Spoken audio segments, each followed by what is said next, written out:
ಎಲ್ಲಿ ಪೂರ್ವಾಂಶ್?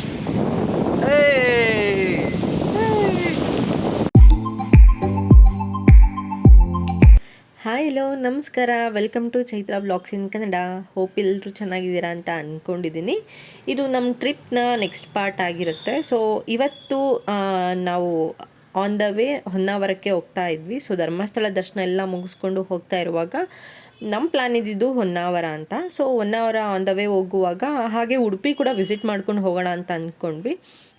But temple ಮತ್ತು ಅದೆಲ್ಲ ಹೋದರೆ ಮತ್ತೆ ಟೈಮ್ ಎಕ್ಸ್ಟೆಂಡ್ ಆಗುತ್ತೆ. ಸೊ ಹಾಗಾಗಿ ಆ ಪ್ಲ್ಯಾನ್ಸ್ ಎಲ್ಲ ಬೇಡ, ಅದು ನೆಕ್ಸ್ಟ್ ಟೈಮ್ ಯಾವಾಗಾದರೂ ಹೋದ್ರಾಯಿತು. ಬಟ್ ಇವಾಗ ಜಸ್ಟ್ ಬೀಚಸ್ ಎಲ್ಲ ನೋಡಿಕೊಂಡು ಹಾಗೆ 1 ಅವರ್ ರೀಚ್ ಆಗೋಣ ಆನ್ ಟೈಮ್ ಅಂತ ಅನ್ನೋ ಪ್ಲ್ಯಾನಲ್ಲಿ ನಾವು ಹೊರಟಿದ್ವಿ. ಸೊ ಆನ್ ದ ವೇ ಹೋಗ್ತಾ ಇರುವಾಗ ಮಲ್ಪೆ ಬೀಚಿಗೆ ಹೋಗೋಕ್ಕಾಗಲಿಲ್ಲ. ಸೊ ನಾವು ಹೋಗೋ ರೂಟ್ ಆಗಿರಲಿಲ್ಲ. ಹಾಗಾಗಿ ಮರವಂತಿ ಬೀಚಿಗೆ ಹೋಗಿದ್ವಿ. ಸಕ್ಕತ್ತಾಗಿತ್ತು. ಮರವಂತಿ ಬೀಚ್ ವ್ಯೂ ಮಾತ್ರ ಅಲ್ಟಿಮೇಟ್ ಅಂತ ಹೇಳ್ಬೋದು. ಅದು ರೋಡ್ ಪಕ್ಕನೇ ಬೀಚ್ ಇರೋದ್ರಿಂದ ತುಂಬ ಅಂದರೆ ತುಂಬಾ ಚೆನ್ನಾಗಿತ್ತು. ಆಬ್ವಿಯಸ್ಲಿ ನೀವು ಉಡುಪಿಯವರು ಅಥವಾ ಆ ಕಡೆಯವರು ಆಗಿದ್ದರೆ ಅಥವಾ ನೀವು ಈ ಬೀಚ್ಗೆ ವಿಸಿಟ್ ಮಾಡಿದ್ರೆ ಡೆಫಿನೆಟ್ಲಿ ನಿಮಗೂ ಗೊತ್ತಿರುತ್ತೆ ಎಷ್ಟು ಚೆನ್ನಾಗಿದೆ ಅಂತ. ಸೊ ನಾವು ಈವನ್ ಬೀಚ್ ಹತ್ರ ಒಂದು ರೆಸಾರ್ಟ್ ಕೂಡ ಮಾಡ್ಕೊಂಡಿದ್ವಿ ಸ್ಟೇ ಮಾಡೋಕ್ಕೆ ಅಂತ. ಬಟ್ ಅಲ್ಲಿಗೆ ಹೋಗೋಷ್ಟೊತ್ತಿಗೆ ಸನ್ಸೆಟ್ ಆಗೋಗ್ಬಿಡುತ್ತೆ ಅಂತ ಹೇಳಿ ಇಲ್ಲೇ ಮರವಂತಿ ಬೀಚಲ್ಲೇ ಸನ್ಸೆಟ್ ನೋಡಿಕೊಂಡು ಹೋಗೋಣ ಅಂತ ಹೇಳಿ ವೆಯ್ಟ್ ಮಾಡ್ತಾ ಇದ್ವಿ. ಸೊ ಹಾಗೆ ಸಂಜೆ ಕೂಡ ಆಗಿತ್ತು, ಆಲ್ಮೋಸ್ಟ್ ಒಂದು 4:30 ಹಂಗೆ ಕೂಡ ಆಗಿತ್ತು. ನಮ್ಮ ಪಾಪುಗೆ ನೀರು ಎಲ್ಲ ಅಂದರೆ ಸಿಕ್ಕಾಪಟ್ಟೆ ಇಷ್ಟ ಆಗುತ್ತೆ. ಸೊ ಹಾಗಾಗಿ ಅವನು ಕೂಡ ಚೆನ್ನಾಗಿ ಆಟ ಆಡ್ಕೊಳ್ತಾ ಇದ್ದ. ಹಾಗೆ ಇಲ್ಲಿ ದಡ ಕೂಡ ತುಂಬ ಅಗ್ಲವಾಗಿರೋದ್ರಿಂದ ಅಂದರೆ ಅಲೆಗಳು ಅಲ್ಲಿವರೆಗೂ ಬರಲ್ಲ. ಸೊ ಮರಳೆಲ್ಲ ಜಾಸ್ತಿ ಇರೋದ್ರಿಂದ ಆಟ ಆಡ್ಬೋದಾಗಿತ್ತು. ತುಂಬ ಚೆನ್ನಾಗಿತ್ತು ಪ್ಲೇಸು. ಹಾಗೆ ತುಂಬ ಕ್ಲೀನಾಗಿ ಕೂಡ ಇತ್ತು. ಹಾಗಾಗಿ ಪಾಪು ಮರಳಲ್ಲಿ ಆಟ ಆಡ್ತಾ ಇದ್ದ. ಸೊ ಅವನು ಕೂಡ ಆಟ ಆಡಿಸ್ಕೊಂಡು ಸನ್ಸೆಟ್ ಎಲ್ಲ ನೋಡ್ಕೊಂಬಿಟ್ಟು ಹಾಗೆ ಊಟ ಕೂಡ ಮಾಡಿಕೊಂಡು ಒಂದೇ ಸರಿ ಡೈರೆಕ್ಟಾಗಿ ರೆಸಾರ್ಟ್ ಹೋಗೋಣ ಅನ್ನೋ ಪ್ಲ್ಯಾನಲ್ಲೇ ನಾವು ಅಂದ್ಕೊಂಡಿದ್ದು. ಸೊ ಹಾಗಾಗಿ ಪಾಪು ಕೂಡ ಆಟ ಆಡ್ತಾ ಇದ್ದ. ಸೊ ಅವನನ್ನು ಕೂಡ ಮರಳಲ್ಲೇ ಆಟ ಆಡೋಕ್ಕೆ ಅವ್ನಿಗೆ ಹೆಂಗೆ ಇಷ್ಟ ಹಂಗೆ ಆಟ ಆಡ್ಕೊಳ್ಳಿ ಅಂತ ಬಿಟ್ಟಿದ್ವಿ. ನಾವು ಹೋಗ್ತೀವಿ. ಏನು ಚಪಾತಿ? ನಾವು ಹೋಗ್ತೀವಿ. ಬಾಯ್.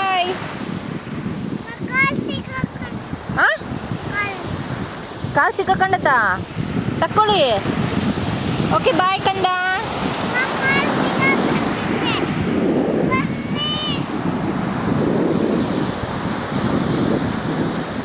ನೋಡಿದ್ರಲ್ಲ, ಇದೇ ರೀತಿ ನಾವು ಕೂಡ ಪುಟ್ಟರಿದ್ದಾಗ ನಮ್ಮನೆ ಸುತ್ತಮುತ್ತ ಎಲ್ಲಾದರೂ ಮನೆ ಕಟ್ಟುವಾಗ ಮರಳೆಲ್ಲ ತಂದು ಹಾಕಿರ್ತಾರಲ್ವ. ಸೊ ಅದರಲ್ಲಿ ಈ ಥರ ಕೈ ಹಾಕ್ಬಿಟ್ಟು ಕಾಲು ಹಾಕ್ಬಿಟ್ಟು ಎಲ್ಲ ಗೂಡು ಕಟ್ಟಿ ಎಷ್ಟು ಚೆನ್ನಾಗಿ ಆಟ ಆಡ್ತಾ ಇದ್ವಿ.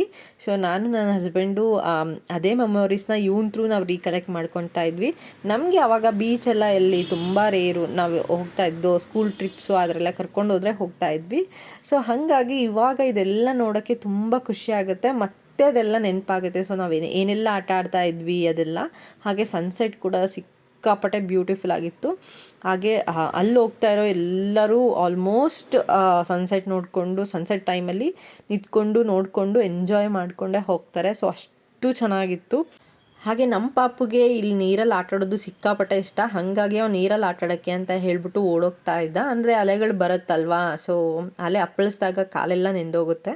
ಸೊ ಹಾಗಾಗಿ ಅವನಿಗೆ ಸಿಕ್ಕಾಪಟ್ಟೆ ಖುಷಿ ಕೊಡ್ತಾ ಇತ್ತು. ಹಾಗೆ ನಾವು 3 ಜನ ಕೂತ್ಕೊಂಡು ಅದೊಂದು ವ್ಯೂ ನೋಡ್ಕೊಂಬಿಟ್ಟು ಅಲ್ಲಿಂದ ನಾವು ಹೊರಡಬೇಕಾಗಿತ್ತು.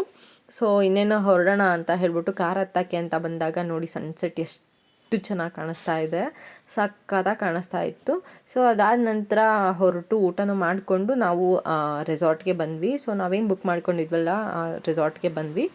ಬಂದಾಗ ಆಲ್ಮೋಸ್ಟ್ ನೈಟ್ ಒಂದು 9 o'clock ಹಂಗಾಗಿತ್ತು. ನಾವಿರೋ ರೆಸಾರ್ಟು ಬೀಚ್ ಆಪೋಸಿಟ್ಟೇ ಇದ್ದಿದ್ದರಿಂದ ಸೊ ತುಂಬ ಬ್ಯೂಟಿಫುಲ್ ಆಗಿತ್ತು. ಸೊ ಬೆಳಗ್ಗೆ ಎದ್ಬಿಟ್ಟು ಹೋಗಿ ಹಾಗೆ ಒಂದು ಸ್ವಲ್ಪ ಹೊತ್ತು ಆಟ ಆಡಿಕೊಂಡು ಹಾಗೆ ನೋಡ್ಕೊಂಡು ಬರೋಣ ಅಂತ ಹೇಳಿ ಬಂದ್ವಿ. ಸೊ ನಮ್ಮದು ಪ್ರೈವೇಟ್ ಬೀಚ್ ಕೂಡ ಆಗಿದ್ದರಿಂದ ತುಂಬ ಚೆನ್ನಾಗಿತ್ತು. ಸೊ ಹಾಗೆ ಪಾಪು ಕೂಡ ಮಲಗಿದ್ದ. ಅಜ್ಜಿ ಇದ್ದರು. ಸೊ ಅಜ್ಜಿಗೆ ನೋಡ್ಕೊಳಕ್ಕೆ ಹೇಳಿ ನಾನು ಮತ್ತು ನನ್ನ ಹಸ್ಬೆಂಡ್ ಒಂದು ಸ್ವಲ್ಪ ಹೊತ್ತು ಶಟಲ್ ಆಡಿ ಹೋಗೋಣ, ಒಂದು ಸ್ವಲ್ಪ ಹೊತ್ತು ಅಲ್ಲಿ ಟೈಮ್ ಸ್ಪೆಂಡ್ ಮಾಡೋಣ ಅಂತ ಅಂದ್ಕೊಂಡು ಬಂದ್ವಿ. ಬೆಳಿಗ್ಗೆ ತುಂಬ ಜೋರಾಗೆಲ್ಲ ಇರುತ್ತೆ. ಯೂಶ್ವಲಿ ನೈಟ್ ಮತ್ತು ಅರ್ಲಿ ಮಾರ್ನಿಂಗು ಅಲ್ಲಿ ಜಾಸ್ತಿ ಅಂದರೆ ಜಾಸ್ತಿ ಬರ್ತಾ ಇರುತ್ತೆ. ಸೊ ಟೈಮ್ ಕಳೆದಂಗೆ ಸ್ವಲ್ಪ ಕಡಿಮೆ ಆಗ್ತಾ ಬರುತ್ತೆ. ಸೊ ನೋಡಿ, ಇದು ನಾವು ಸ್ಟೇ ಮಾಡಿರೋಂಥ ರೆಸಾರ್ಟು. ಅಲ್ಲಿಂದ ಒಂದು 100 ಇಂದ 150 ಮೀಟರ್ ಆಗುತ್ತೆ ಸೊ ಬೀಚ್ಗೆ. ಸಿಕ್ಕಾಪಟ್ಟೆ ಬ್ಯೂಟಿಫುಲ್ ಆಗಿತ್ತು. ಹಾಗೆ ಕ್ಲೀನಾಗಿ ಕೂಡ ಮೇಂಟೈನ್ ಮಾಡಿದರು. ಹಾಗೆ ಇದು ಬೀಚು ಸ್ಲ್ಯಾಂಟಾಗಿ ಏನೂ ಇಲ್ಲ. ಸೊ ಡೈರೆಕ್ಟಾಗಿ ನಾವು ತುಂಬ ನೀರ ಹತ್ರ ಹೋಗಬೇಕು ಅಂತಂದರೆ ಅದು ತುಂಬ ಡೀಪ್ ಇದೆ ಕೆಳಗಡೆ. ಹಾಗಾಗಿ ನಮಗೆ ಮುಂಚೆನೇ ಇನ್ಸ್ಟ್ರಕ್ಷನ್ಸ್ ಕೊಟ್ಟಿರ್ತಾರೆ, ಜಾಸ್ತಿ ಆ ಕಡೆ ಹೋಗಬೇಡಿ ಅಂತ ಹೇಳಿಬಿಟ್ಟು. ನಾವು ಈ ಕಡೆಗೆ ಆಟ ಆಡ್ತಿದ್ವಿ. ಹಾಗೆ ಇದು ಮೇಯ್ನಾಗಿ ಏನು ಅಂತಂದರೆ ಫಿಶಿಂಗ್ ಎಲ್ಲ ಮಾಡ್ತಾರೆ ಬೋಟ್ ತೊಗೊಂಡು. ಸೊ ಅದಕ್ಕೆ ಈಸಿಯಾಗಿ ಹೋಗ್ಬೋದು ಅವರು. ಇಲ್ಲೆಲ್ಲ ಜಾಸ್ತಿ ಫಿಶಿಂಗೇ ಮಾಡ್ತಾರೆ. ನಾವು ಈ ಟ್ರಿಪ್ನ ಪ್ಲ್ಯಾನ್ ಮಾಡಿಕೊಂಡು ಬಂದಾಗ ಲೈಫ್ ಅಂತಂದ್ರೇ ಹಾಗಲ್ವಾ. ಸೊ ನಮಗೂ ಒಂದು ಬ್ರೇಕ್ ಅಂತ ಬೇಕಾಗಿರುತ್ತೆ. ಸೊ ನಮಗೂ ಕೆಲಸ ಮಾಡಿ, ಆಫೀಸ್ ಕೆಲಸ, ಮನೆ ಕೆಲಸ ಎಲ್ಲರೂ ನೋಡಿಕೊಂಡು ಮಾಡಿಕೊಂಡು ನಮಗೂ ಸಾಕಾಗಿರುತ್ತೆ. ಒಂದು ರಿಫ್ರೆಶ್ಮೆಂಟ್ ಅಂತ ಬೇಕಿರುತ್ತೆ, ಒಂದು ಬ್ರೇಕ್ ಅಂತ ಬೇಕಿರುತ್ತೆ. ನನಗೆ ಪರ್ಸ್ನಲಿ ಕೇಳಿದರೆ ಯಾರೇ ಆದರೂ ಅಷ್ಟೇ, ವರ್ಷಕ್ಕೆ 1-2 ಸರಿ ಈ ಥರ ಒಳ್ಳೆ ಒಂದು 3 to 4 ಡೇಸ್ ಬ್ರೇಕ್ ತೊಗೊಂಡು ಎಲ್ಲಾದರೂ ಈಚೆ ಫ್ಯಾಮಿಲಿ ಅಂತ ಹೋಗಿ ಬಂದರೆ ಅದೇನೋ ಮೈಂಡ್ ಸಿಕ್ಕಾಪಟ್ಟೆ ರಿಫ್ರೆಶ್ ಆಗುತ್ತೆ. ಹಾಗೆ ಆ ಮೆಮೊರೀಸು ಇರುತ್ತಲ್ವಾ. ಸೊ ಅದನ್ನು ಮತ್ತೆ ನಾವು ಆ ಪ್ಲೇಸ್ಗೆ ಹೋದಾಗ ಇನ್ನೂ 10 ವರ್ಷ ಬಿಟ್ಟು ಆ ಮೆಮೊರೀಸ್ನ ರೀಕಲೆಕ್ಟ್ ಮಾಡಿಕೊಂಡಾಗ ಮನಸ್ಸಿಗಾಗೋ ಖುಷಿ ಮತ್ತು ನೆಮ್ಮದಿ ತುಂಬ ಅಂದರೆ ತುಂಬ ಚೆನ್ನಾಗಿರುತ್ತೆ. ಸೊ ನನಗೆ ಆ್ಯಕ್ಚುಲಿ ಸ್ಕೂಲ್ ಡೇಸಲ್ಲಿ ನಾನು ಟ್ರಿಪ್ಸ್ ಎಲ್ಲ ಜಾಸ್ತಿ ಹೋಗ್ತಾ ಇದ್ದೆ. ಅದೆಲ್ಲ ನೆನಪಾಗ್ತಾ ಇತ್ತು. ಅಂದರೆ ನಾವು ಮುರುಡೇಶ್ವರ ಆ ಥರ ಎಲ್ಲ ಟ್ರಿಪ್ ಹೋಗ್ತಾ ಇದ್ವಿ, ಹಿಂಗಿರ್ತಿತ್ತು. ಇವಾಗ ನಾವು ಮುರುಡೇಶ್ವರ ಎಲ್ಲ ಹೋದಾಗ ಹೆಂಗಿದೆ ಅದೆಲ್ಲ ನೆನಪಾಗ್ತಾ ಇತ್ತು. ಹಾಗೆ ಇದೆಲ್ಲ ಮುಗಿಸ್ಕೊಂಡು ಸೊ ನಾವಿವತ್ತು ಇಡಗುಂಜಿಗೆ ಹೋಗೋ ಪ್ಲ್ಯಾನಲ್ಲಿದ್ವಿ. ಹಾಗೆ ಅಲ್ಲೊಂದು ವಾಟರ್ ಫಾಲ್ಸ್ ಕೂಡ ಇತ್ತು. ಸೊ ಅದನ್ನು ನೋಡ್ಕೊಂಬಿಟ್ಟು ಹಂಗೆ ಇಡಗುಂಜಿ ದೇವಸ್ಥಾನಕ್ಕೂ ಹೋಗಿ ಬರೋಣ ಅಂತ ಅಂದ್ಕೊಂಡಿದ್ವಿ.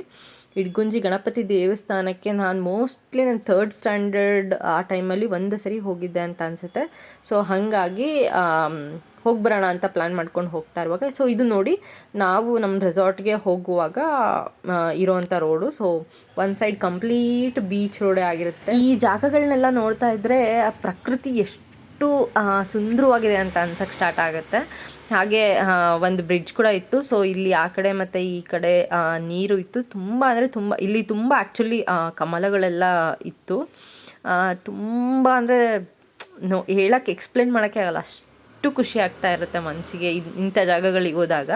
ನೇಚರ್ ಜೊತೆ ಇದ್ದಾಗ ಯಾವಾಗಲೂ ಹಾಗೆ ಅಲ್ವಾ. ಸೊ ಹಾಗೆ ಅಲ್ಲೊಂದು ಉಡುಪಿ ಹೋಟೆಲ್ ಇತ್ತು. ಸೊ ಬ್ರೇಕ್ಫಾಸ್ಟ್ ಮಾಡಿಕೊಂಡು ಹೋಗೋಣ ಅಂತ ಹೇಳಿ ಪ್ಲ್ಯಾನ್ ಮಾಡ್ಕೊಂಡು ಬಂದಿದ್ವಿ.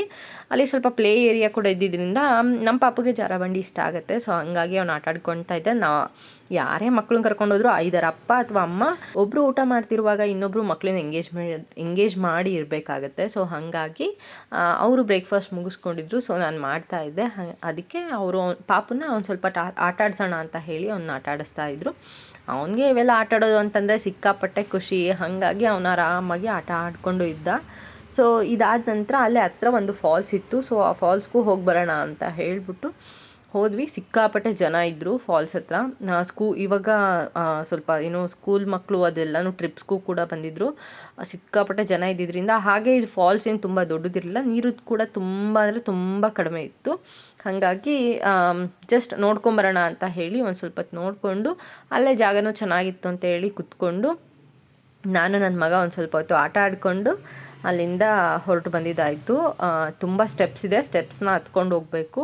ಸೊ ಇದೆಲ್ಲ ಮುಗಿಸ್ಕೊಳ್ಳೋ ಅಷ್ಟೊತ್ತಿಗೆ ಮಧ್ಯಾಹ್ನ ಆಗೋಗಿತ್ತು. ಇನ್ನೇನು ಆಲ್ಮೋಸ್ಟ್ ಒಂದು 2:30, 3 o'clock ಹಂಗೆ ಮತ್ತೆ ದರ್ಶನ ಸ್ಟಾರ್ಟ್ ಆಗುತ್ತೆ ಅಂತ ಹೇಳಿ ಗೊತ್ತಿತ್ತು. ಸೊ ಅದೆಲ್ಲ ನೋಡ್ಕೊಂಡಿದ್ವಿ. ಅದ್ರ ಪ್ರಕಾರ ಪ್ಲ್ಯಾನ್ ಮಾಡಿಕೊಂಡು ಇಡಗುಂಜಿಗೆ ಹಾಗೆ ನಾವು ಹೊರಟ್ವಿ. ನಾವು ಹೋದಾಗ ಆ್ಯಕ್ಚುಲಿ ದೇವಸ್ಥಾನ ಇನ್ನೂ ಬಾಗಿಲು ಹಾಕಿತ್ತು. ಸೊ ನಾವು ಹೋಗಿ ಒಂದು 10 minutesಗೆ ಮತ್ತೆ ದೇವಸ್ಥಾನ ಓಪನ್ ಆಯಿತು. ಸೊ ಆವಾಗ ಮತ್ತೆ ದರ್ಶನಕ್ಕೆ ಅಂತ ಹೇಳಿಬಿಟ್ರು. ಒಂದೊಂದು ಸರಿ ಟ್ರಿಪ್ನ ಪ್ಲ್ಯಾನ್ ಮಾಡಿದಾಗ ಟೆಂಪಲ್ ರನ್ ಆಗೇ ಇರುತ್ತೆ, ಅಂದರೆ ಬರೀ ಟೆಂಪಲ್ಸ್ ವಿಸಿಟ್ ಆಗಿರುತ್ತೆ. ಬಟ್ ಈ ಸರಿ ನಾವು ಪ್ರಾಪರಾಗಿ ಅಂದ್ಕೊಂಡಿದ್ದು ಜಸ್ಟ್ ನಾವು ಆರಾಮಾಗಿ ಟೈಮ್ ಸ್ಪೆಂಡ್ ಮಾಡೋ ಥರನೇ ಇರಬೇಕು. ಹಾಗೆ ಈ ಥರ ಸಣ್ಣ ಪುಟ್ಟ ದೇವಸ್ಥಾನಗಳು ಅದಕ್ಕೆಲ್ಲನೂ ಹೋಗಿ ಬಂದರೆ ಓಕೆ. ಬಟ್ ಟೆಂಪಲ್ ರನ್ ಅನ್ನೋ ಥರ ಪರ್ಟಿಕ್ಯುಲರಾಗಿ ಪ್ಲ್ಯಾನ್ ಮಾಡೋದು ಬೇಡ ಅಂತ ಅಂದ್ಕೊಂಡೇ ಬಂದಿದ್ವಿ. ಸೊ ಹಾಗೆ ದೇವಸ್ಥಾನ ಕೂಡ ಓಪನ್ ಆಯಿತು. ಸೊ ಮತ್ತೆ ದರ್ಶನ ಮಾಡಿಕೊಂಡು ಆರಾಮಾಗಿ ಅಲ್ಲಿಂದ ಹೊರಟು ವಾಪಸ್ ಮತ್ತೆ ರೆಸಾರ್ಟಿಗೆ ಬಂದ್ವಿ. ಸೊ ಇದಾಗಿತ್ತು ಇವತ್ತಿನ ಪುಟ್ಟು ವ್ಲಾಗ್. ಈ ವ್ಲಾಗ್ ನಿಮಗೆ ಇಷ್ಟ ಆಯಿತು ಅಂದರೆ ಪ್ಲೀಸ್ ಲೈಕ್ ಮಾಡಿ, ಹಾಗೆ ನಿಮ್ಮ ಫ್ರೆಂಡ್ಸ್ ಆ್ಯಂಡ್ ಫ್ಯಾಮಿಲಿ ಮೆಂಬರ್ಸ್ಗೆಲ್ಲ ಶೇರ್ ಮಾಡಿ, ಹಾಗೆ ಸಬ್ಸ್ಕ್ರೈಬ್ ಮಾಡ್ಕೊಳ್ಳೋದನ್ನ ಮರಿಬೇಡಿ. ಮತ್ತೆ ಒಂದೊಳ್ಳೆ ವ್ಲಾಗ್ ಜೊತೆ ಬರ್ತೀನಿ. ಅಂಟಿಲ್ ದೆನ್ ಟೇಕ್ ಕೇರ್, ಬಾಯ್ ಬಾಯ್.